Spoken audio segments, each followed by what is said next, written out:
question I get a lot from people is, what is Aikido?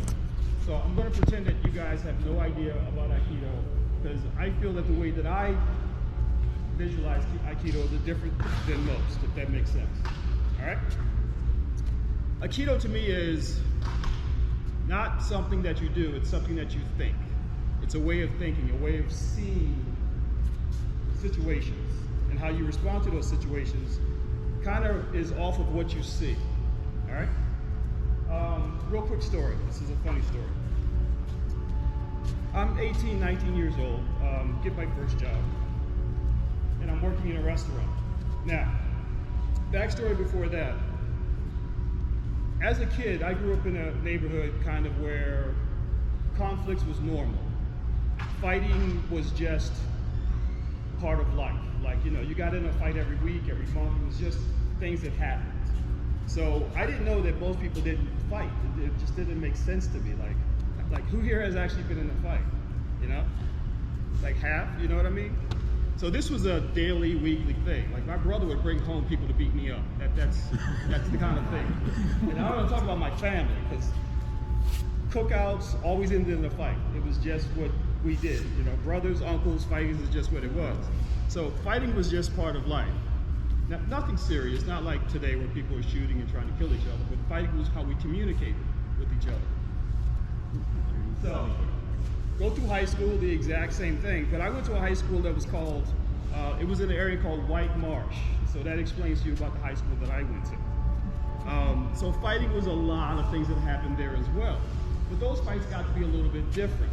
So I had to have a different understanding of how I wanted to present myself in these fights. So I started my training with things like karate. I did, you know, your karate, your judo, your jiu-jitsu, your Wing Chun, with all those hard fighting arts. So it was a lot of punching, a lot of kicking. And I was okay at it. I was never the best, because I never really liked getting hit. It was never good for me. I was allergic. So, you know, I'd break out, I'd bruise. It was really not the best. But I was really good at, you know, getting my hands and my feet in point sparring. It was really good for me. So, I'm working this new job, first job ever. I was at a really great restaurant, well, a delicatessen called Jack's Corned Beef. Anybody ever heard of that? It's in Baltimore, really famous. And I'm in the back and I'm cooking my chicken, you know, because this is what I did. And there was this contest. All this will add up in the end, by the way. So the contest was with management to the associates that if you were very efficient at doing this job, and at the end of the night you had nothing extra, meaning they didn't have to throw that away, the company would make more profit and they would give you a little bonus at the end of each week. All right, so when I'm doing this job, I'm like, okay, we need to be very efficient, you know, this many pieces of chicken, this much batter, and I want to make sure at the end of my shift, everything is perfect and clean. Does that make sense? So I'm in the back and I'm doing all this, and I'm moving all this stuff around, I'm doing a really great job. And this manager comes running in the back and he's like, oh my God, they're out there fighting, there's something going on, I don't know what to do, I don't know what to do. And I'm like, call 911? I'm like, that's what I would do. And she's like, yeah, he's got a knife and they're trying to kill each other. I don't know, phone's over there. So I send her to the phone. I go back to cooking my chicken. Because remember, fights are, I don't see it, I'm like, okay, whatever, I'm not involved, it's all good. But she's on the phone. Now this is the early 80s, well, middle 80s. So there wasn't phones like today. So this phone it's on the wall, you know, one of the wall phones. And you have this really long cord, that was how we moved around. So, you know, so she's on this phone and she's running around. She's like, I don't know what to do. I don't know what to do. And she's wrapping herself in this phone cord. Right? So I'm looking at her, I'm like, okay, that's whatever. So I'm doing my thing. And I happen to notice, now the way this store is set up is there's a wall, and then there's a way out over here, and there's a way out over there, and they go to the sales floor. All right? So she's got this cord wrapped all around.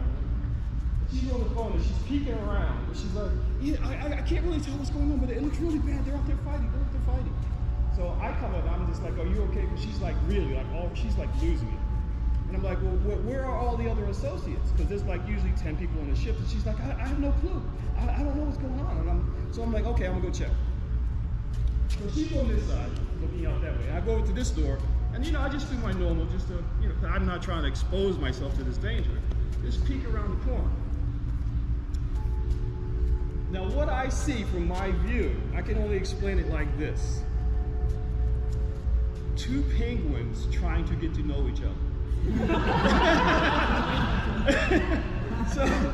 So I peek around this corner, and there's two guys, and they're like,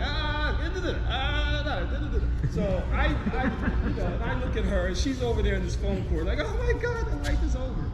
And there's one guy, he has a hoodie on. And he's got his hand in his hoodie, right? And he's doing this. Don't make me pull it out. Don't make me pull it out. And the other guy is over there like, I'm gonna hit you. I'm gonna hit you. And they're just like trying to look like they're fighting. Does that make sense?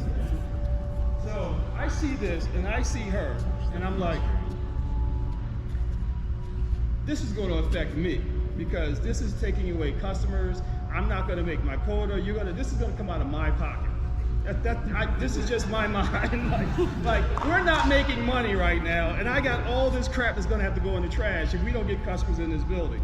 So, not being aware, not understanding what I'm doing, knowing that I've seen 1,000 fights in my life, I go out there and I get into the middle of these two guys, and I'm like, y'all need to take this outside. I don't understand why this is happening. At this time, this guy that really thought he was, I don't know, Rocky or something with this weird faking looking punch, decides he wants to let that go because the mediator is here. So if he thinks he can steal a punch in while we're being broken, he'll get away with this punch. So this punch comes and I'm like, this guy just threw this freaking punch. And I'm watching it and it just skims past my head. Now, I was the karate guy back then, so I'm like, this mother guy. And then this guy sees this punch, so he starts coming this way. So my remedy to this situation is I turn and I just snap kick him in the chest, he falls into the chair, turn around, back kick him, he falls into some chairs, and I'm just standing there like this, like you guys really need to leave, right? They're all falling, they're all getting up, they're doing their thing. And at that moment, cops come in this door. Cops come in this door, and me, I'm standing here in my, my karate stance, because I just put out these two beautiful moves. And these guys are all over the chair, and these cops are just recognize the situation, and they're coming in my direction. And I'm like, oh, this is not a good day, right? So, and over here, there's the manager in the phone court. Don't misunderstand. So the cops are coming towards me, I'm in the middle, and I'm trying to be as humble as possible, like, wait. And she's like, it's not him. It's not him. It's the other guys. He works here. And I was like, oh, thank you, because this situation worked itself out, and it could have went 1,000 different ways. Does that make sense? Yeah. So, be aware. Understand who you are, what your capabilities are, but more than that, be aware of yourself and your surroundings. All right, we talked about the color code yesterday. White, yellow, orange, red, and black. We'll go back to black another day. White is, as we said, totally unaware. Don't care, head down, home in the bed, that's when you should be white. Does that make sense?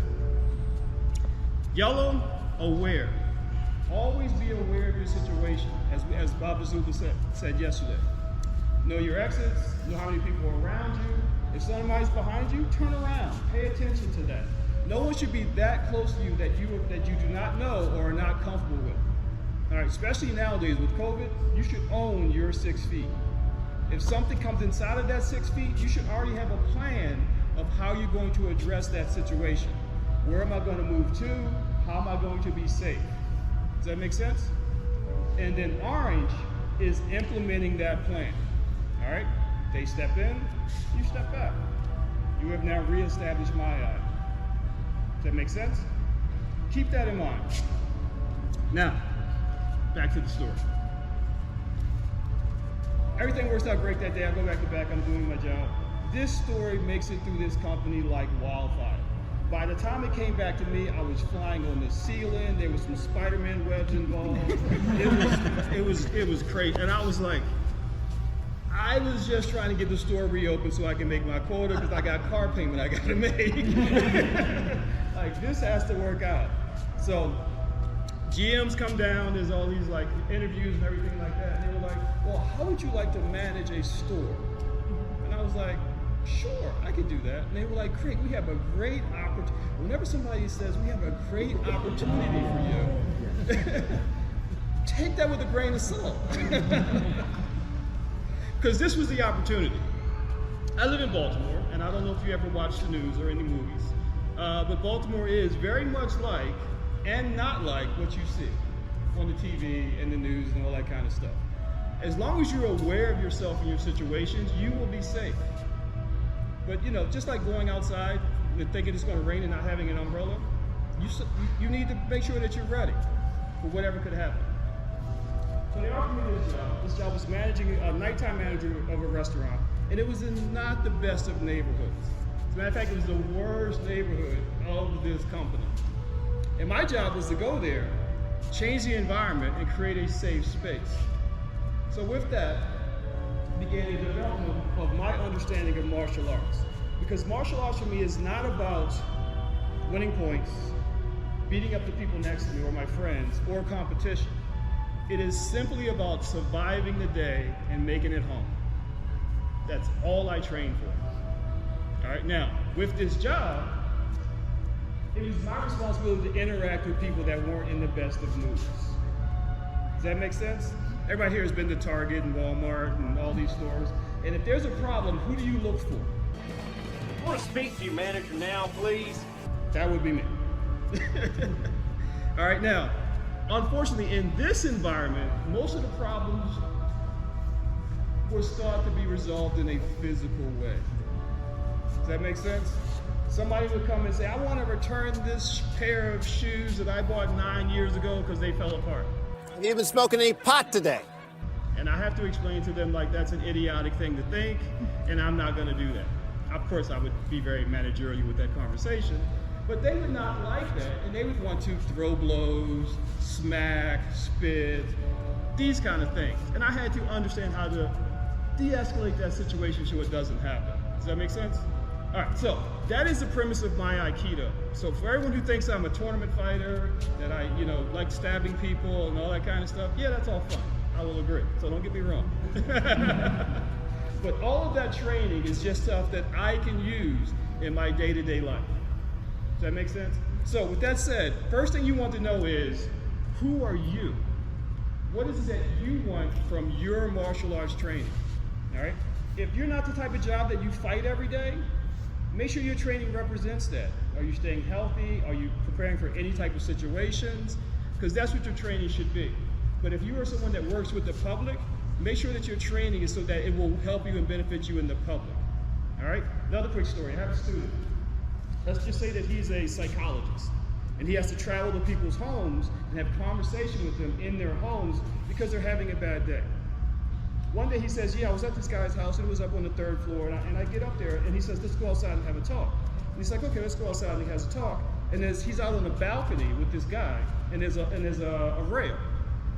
And the guy's standing here, and he's standing here leaning on his rail talking to this guy. And the guy all of a sudden says, yeah, and I keep having thoughts of killing people. And all he can think of is it was at this moment that he knew. He fucked up. Here on this rail. And this guy is standing right here. That is putting yourself in a bad situation. Does that make sense? And he tells me that story all the time, and he's like, and if I would have known Aikido back then, I would have known better. So now when he enters a situation, he's got a plan of escape, he knows all the exits, he's got somebody on speed dial. When he enters a bad situation, he already has that plan in place of how he's going to get out of there, regardless of whatever happens. Does that make sense? So, can I borrow you, Curtis, just for a second? I promise I will not hit you, I promise. Maya, this is our distance. Does everybody understand that? Whenever somebody is angry or wants to be confrontational, this is usually where it starts, and you can identify how angry or how confrontational this person wants to be. Does that make sense? All right? If he decides he wants to take a step forward, please, I can easily take a step back. Does that make sense? This is generally how we want to do it. But when somebody is having a confrontation and it is your job to de-escalate that confrontation, stepping back is not always the best thing to do or what you need to do, because they will just follow you around the store wanting to get their point out to you. So what I always did is several things. First thing is, they take a step forward, I step back with one foot and I immediately drop into my Aikido stance. Now, this is an Aikido stance, but this is also an Aikido stance. Does that make sense? So that's the first thing I want you to lock in the back of your mind. All right, second, he's not having a great day, he wants to talk to me about it, he takes a step forward. I put my hands up. I allow him to know that I am now saying that this is my personal space. You enter this space, we're having a different kind of conversation. Most people will recognize this as space. I don't know why, but they see an obstacle as space. Even if you took a piece of newspaper and kind of held it out, they would stop at the newspaper. It's just a mental thing. And when you put your hands up, notice where they are. Can everybody see that? Does this look familiar to anybody? Have anybody seen this before? All right, so he's taking a step forward. I'm dropping back to my Aikido stance. Does everybody understand that so far? Third, I have a plan in my mind that I am drawing a line in the sand. Who wants to guess where that line in the sand is? Go ahead, James. Huh? My eye? Anybody else? One step closer. Anybody else? Where my hand is? All right, here's where it is. See that right there? That's the line in the sand. Because my goal is to de-escalate the situation. All I want from him as a customer is their money and them gone. I have no other interaction that I need to have with them. Does that got that? So, talk about my mother, she drives a tractor, all that kind of stuff. Whatever, not important to me. You're absolutely right, sir. I so apologize. You're still not getting any money out of this. That's the kind of conversation we have to have. And if he wants to push forward, I'm just going to be like, sir, I understand, and see where I'm at. Now we're at that line. He has already thought that he is effectively being aggressive. All right, I am giving him information that is false. People will believe what they see. Does that make sense? Hello, my name is Sensei William Ball. I am an Aikido instructor here at Baltimore Martial Arts Academy. I am Chief Technical Director of Tomiki Aikido of the Americas. The video you just watched is a seminar that I did in Vegas. Went over the 5 color code system. Basically it starts off with white, yellow, orange, red, and black.